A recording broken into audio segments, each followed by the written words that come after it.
For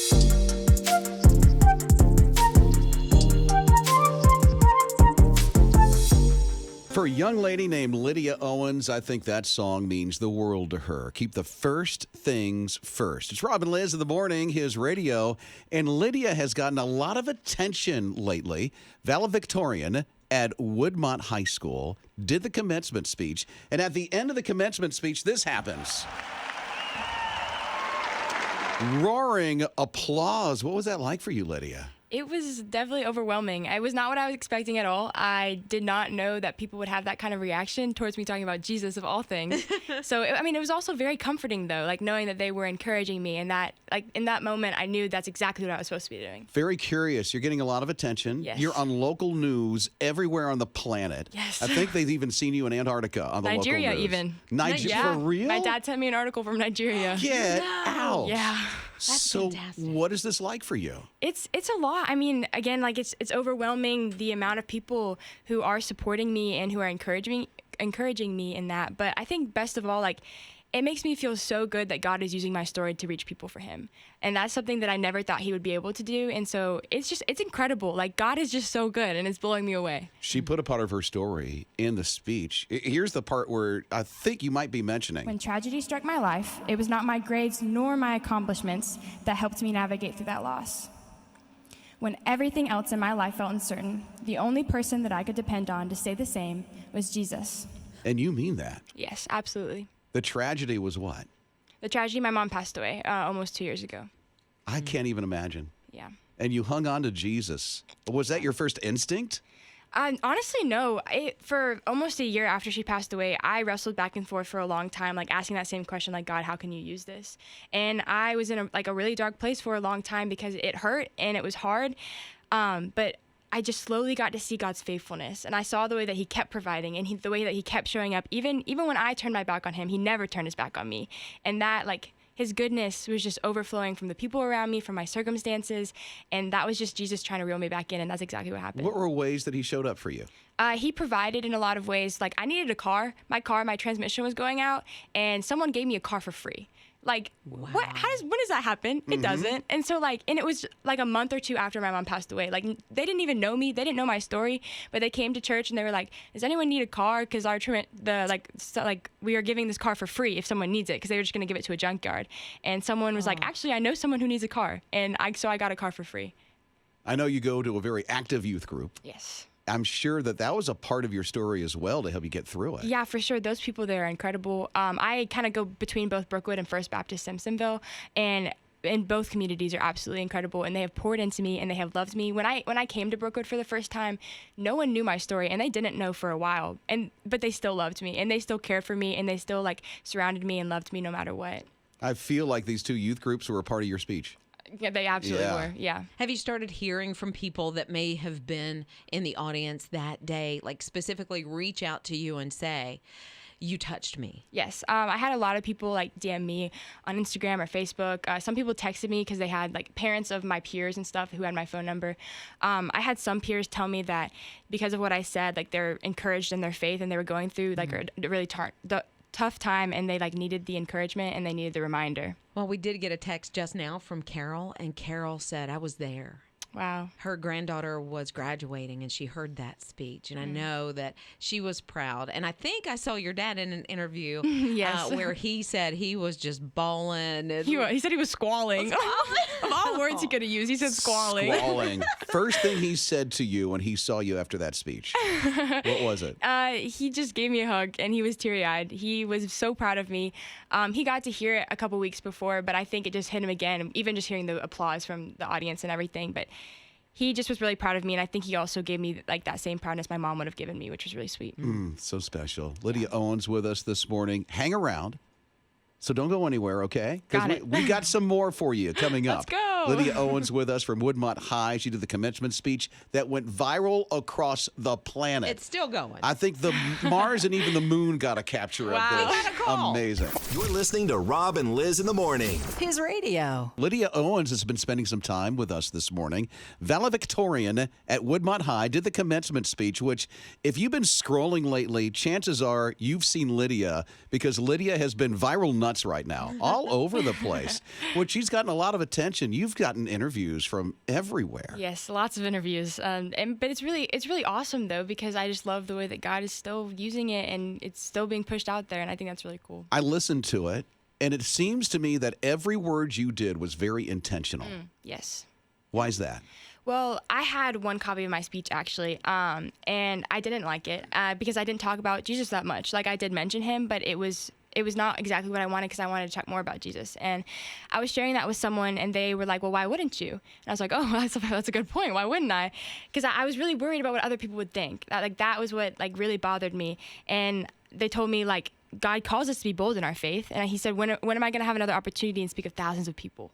Now, this is my opportunity. Woodmont High School is a public school. Yes. So we're not talking a Christian school that you're Right. going to, but yet here you are in a public school. Yes. Just saying, no, you know what? I am going to talk about Jesus. That's right. Yeah. Yeah. And I went home that night after having that conversation, and they encouraged me to be bold in my faith. And I scratched my entire speech, and I sat there, it was like midnight, and I just prayed. I was like, God, let this be exactly what you want to say, not what I want to say.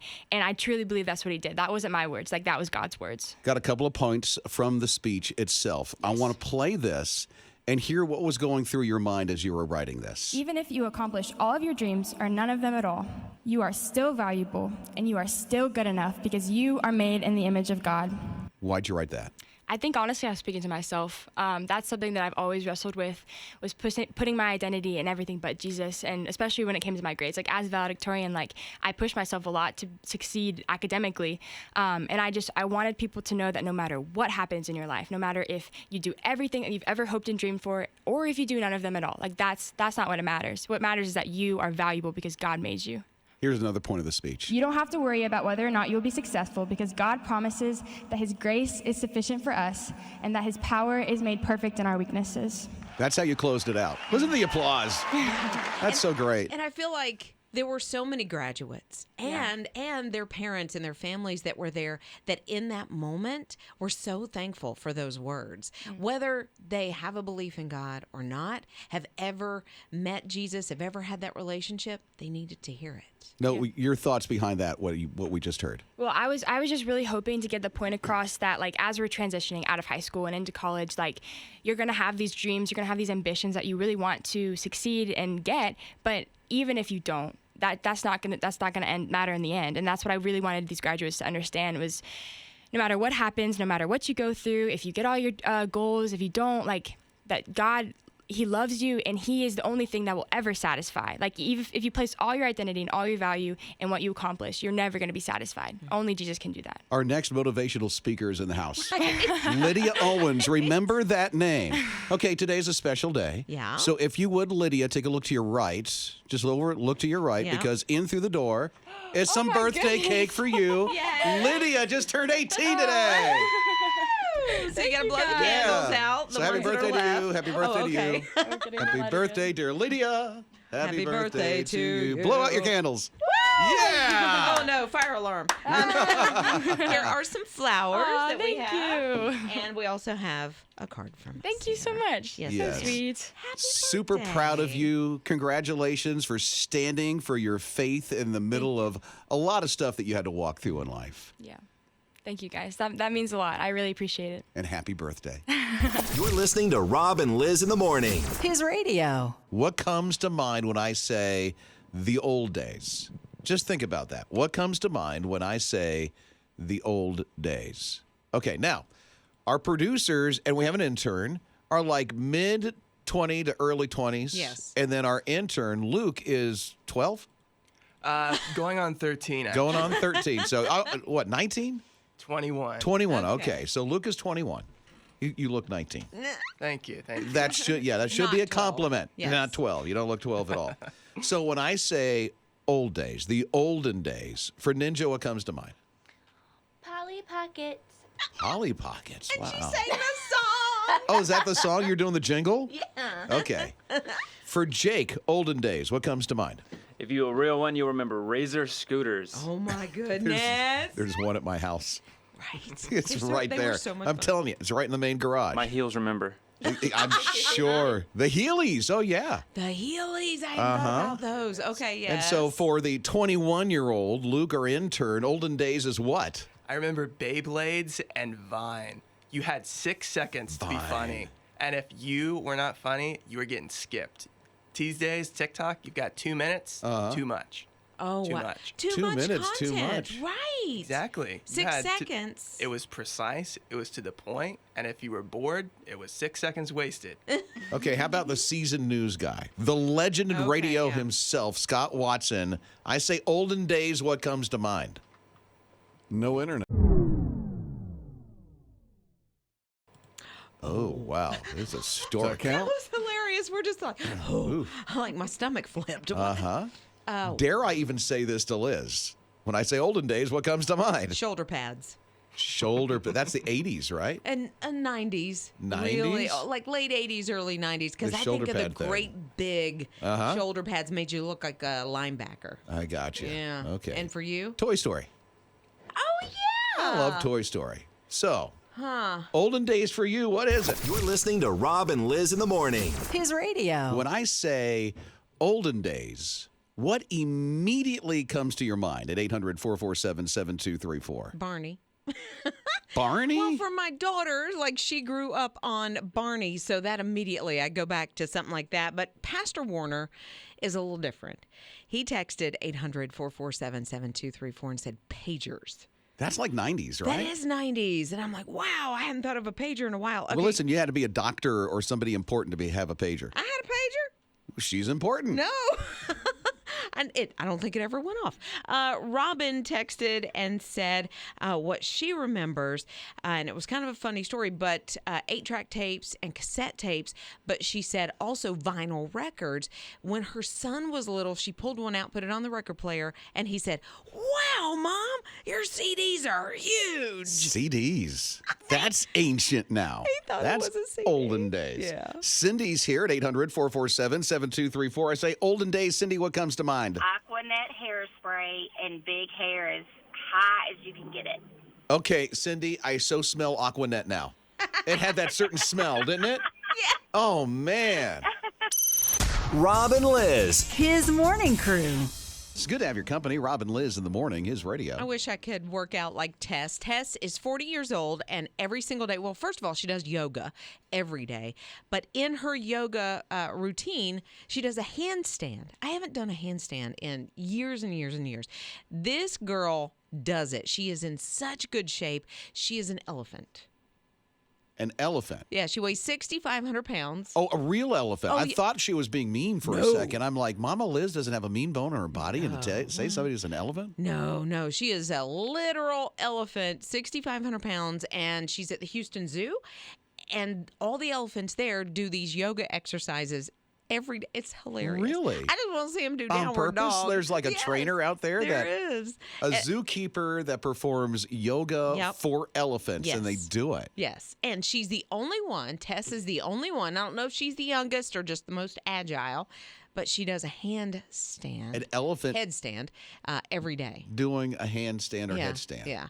And so I thought, well, certainly, if this elephant, 6,500 pounds, can do it, I feel Liz like- can do it? I feel like I can. Okay. I don't think I can. Well, we put everybody to the Yes, test. Okay. So how much does this elephant weigh? 6,500 pounds. Okay. And so let me tell you, there's some itty bits here at his radio. But they're younger, They're too. petite, really petite.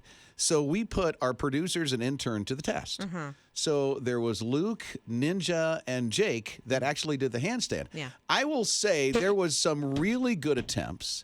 Ninja, I need to know what was going on in your mind when you were doing that handstand. I was thinking, I'm going to fall out on this floor. Yeah. So And is then that I why did. only one leg went up? Yeah. Yeah. Okay. So I was Yeah. scared. It is scary if you haven't done it in a while. can I tell you, Jake bossed it. Jake was awesome. Jake, you got all the way up. Now, granted, it was like 2 seconds, but still, your feet went way up in the air. Hey, I started walking on air for a second. You were. I yeah. got a little scared. I was close. Yeah. I'm like, I better move I and almost get out of the looked way. over. And then we have our intern Luke kind of did a frog effect. That was about it. He did. He looked like a frog. It was trying to do It was a flip. wonderful attempt. And then Mama Liz wanted to do it. Well, yeah. She had an assist. Hey. You did. You're not supposed to say that. She had an assist. I did have an assist. So Jake, because I was up there for a good long while, but Jake was holding my legs. Yes. The blood came to her head. It She really was a did. little dizzy walking back. I was. And I think I need to go to a stretch place. So we learned a 6,500-pound elephant can do a handstand a lot better than any than the of us. crew around here. Rob and Liz. His morning crew. Wow, this is super exciting. It's Rob and Lizz in the morning, his radio. Well, that's if you're into Spider-Man Across the Spider-Verse movie that is out. Well, yeah. Okay, well, some people, I guess, are really into it. I know Jake is. He's like uber in. This is Marvel, isn't it? Yeah, but it's Sony Marvel. It's not MCU Marvel. Okay. Man, he knows. Is that because it's animated? No, because MCU Spider-Man. also does that. It's because it's Spider-Man. Because the Marvel and Sony, like the company, owns the rights to it at the same time. Okay, so Yeah, there's a whole thing with Spider-Man not being I part guess of that whole I don't thing. know. I thought it was all one big happy family. Yeah. Oh, never. So never. So it's out. People are liking the movie, and I don't know if you've seen the movie, and I'm not going to spoil anything, but this is out there. There's this 14-year-old. His name is Preston, and Preston literally made a Lego animated recreation of the movie and the scene that's in there. It's like a trailer, and it went viral. Mm-hmm. And it went viral so much that the director of the movie said, "Hey, Preston, won't you come on in and you direct that part of the film for me?" Isn't that crazy? A 14-year-old directed that part. So I don't know if you've seen it, but when you see it, just know 14-year-old Preston directed that part of the scene. Yeah, we're not going to spoil anything for you and tell you what the scene is I like. can't even. I haven't even seen it, so Well, I I can't haven't spoil either. a thing. But I think it's so exciting. It's so cool that they saw this talent and they invited this kid to be part of this huge movie that so many are going to see. This could have started a huge career for him. You know what? We'll just have to sit back and wait and see. Rob and Liz. His morning crew. So it's the Grimace birthday. I don't know how old the Grimace is, but there's a whole shake now for Grimace. He used to be like my favorite character. I used to love Grimace, but I didn't think it was still a thing. Grimace? Yeah. I don't know if anything beyond Ronald McDonald is a thing anymore. I didn't, because they used to have all like Mayor McCheese and the Hamburglar. Well, Ninja would know, right, Ninja? Grimace? Yeah, I watched the McDonald's movies growing up. There was movies? McDonald's movies? There were movies. They would go on I adventures. had no idea. What? I would imagine Jake was a fan then. This is the first I'm hearing of it. The McDonald movies? Yeah, I got nothing. Yeah, who's Grimace? Grimace is that purple guy. Oh, so he kind of knows. Okay, All right. So, Well-versed. intern Luke, do you have any idea? Grimace is what I do whenever I look at the menu and I see how many calories there are. Oh my gosh, get away from the mic. Get away from the mic. How many calories there are. Yes. So Scott idea. says he has a theory about this whole thing. I'm very curious about the Grimace shake theory at Mickey D's. Grimace was always one of my favorites. So joy, just laughing all the time, happy. You know, he's a taste bud. Huh? What? Grimace. He's then why'd they call him? Hold up. They call him Yeah. Grimace, and he's a taste bud who's tasting Mickey D's? Like, that seems counterproductive. It does. You're like, Grimace, that's not happy, but it's a taste bud. So that's Grimace gross. is a taste bud. That's kind of gross. Think about it. If you see Grimace and you see a picture of what a taste bud is supposed to look like, there's a little bit of similarity. I can see that. Like, now that Scott's mentioned it. So is Mickey D's full of negativity? Because I'm always happy at Mickey D's. They have the Happy Meal. Well, Grimace is always They had the happy. Hamburglar, and so that's the Yes. guy with a mask on that steals things. Right. He always And tries happy to. taste buds. Yeah. And Happy Taste Buds, that's a Grimace. But why would you call it Grimace? Scott's wrong. Scott's wrong. I'm sorry. I mean, you That's know just what they what I'm should have hearing. called him? Instead of Grimace, they should have called him Buddy. Buddy. Taste bud. Buddy. You're listening to Rob and Liz in the morning. His radio. I know when the summer comes, it's like pressure on, game on, but how about we take the pressure off just a little bit? It's Rob and Liz in the morning, his radio. Yeah, it's been 5 days, maybe a couple of days. Kids have been out of school. You may have already heard, I'm so bored. So I read something the other day and I thought, you know what? That is such good advice I need to share. It was take the pressure off and give yourself a break. The pressure is that we have to have this summer where every single day is filled with activities and hiking and Can't do it. How can you sustain something like that? you can't. But I think, at least for me, when my kids were, especially when they were little, I had delusions of grandeur. Like I would say, okay, so every Tuesday we're going to the movies. Every Wednesday we're going to go here in the Children's Museum and hiking and the thing. We're going to do a picnic and we're going to swim this day. And then Notice when Liz was a younger mom of young kids, she was different. I was so different. See? I was so different because I was like, we're going to plan and we're going to schedule. And then it never worked because by 2 weeks in, I was done. First of all, Burnout. Yeah. Well, not only burnout, but broke. That too. Trying to do, and then you try to do the home crafts and then the picnics. And then the kids would melt down because they were tired too. Just breathe. And honestly, it's good for kids to come up with their own stuff to entertain themselves. We don't have to schedule, and I'm talking to myself because I did this, but we don't have to schedule every moment of their lives. So today, if you woke up and you're overwhelmed with what am I going to do with the kids today, just chill. Take them to the pool and chill. You're listening to Rob and Liz in the morning. His radio. What's that simple thing that makes you cry at a drop of a hat? The simple things. Rob and Liz in the morning, his radio. For Liz, it's what? Well, I was having a hard time, a hard day, and on the news, I saw a poodle, I think it was a poodle, that was so just over the top with joy when their owner came to pick him up, and I just started bawling like a baby.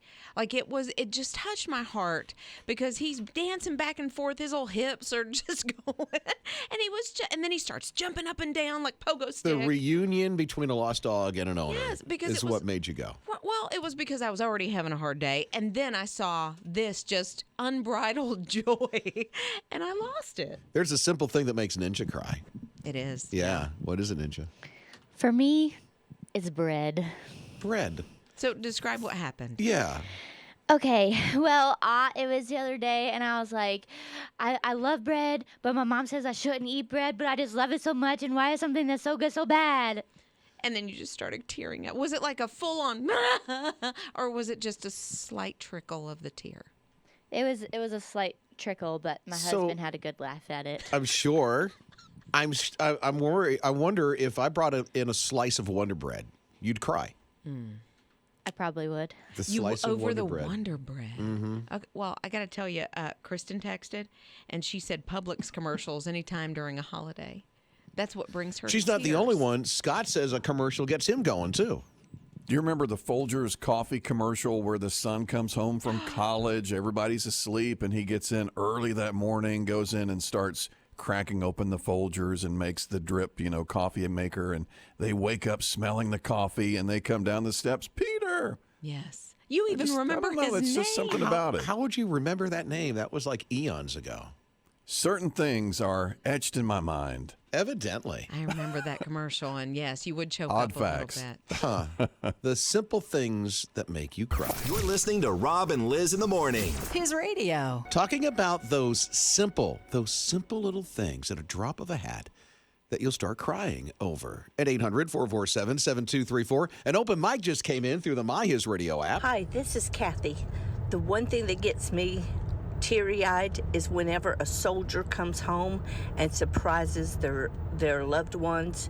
I cry every time. Every time. Every Yeah. single time. So Anna texted, and she said, here's what makes her cry. It is the Toys for Tots Are You Santa Claus commercial. It gets her every time. I don't remember that one. So there's a Marine standing there, at attention, full suit or uniform, and a little kid walks up and says, "Are you Santa I do remember this Claus?" now. Yeah, and then It was over 20 years ago. it was in the late 90s, Yeah. I think. So I wouldn't have thought about it, but now I'm starting to tear up. Sure is. Yeah. So that's what we got as far as texts go. Yeah. Christine is here at 800-447-7234. What about you, Christine? The song Show Yourself from Frozen 2, like the part where Elsa and her mom start singing together, saying, "Come, my daughter, fond," or something like that, and Elsa will scream, "I am found," and them just singing together just makes me sob. Okay, you're either thinking about your mom or a daughter. Which one is it? My mom. I'm a Disney nerd. I just love that kind of music.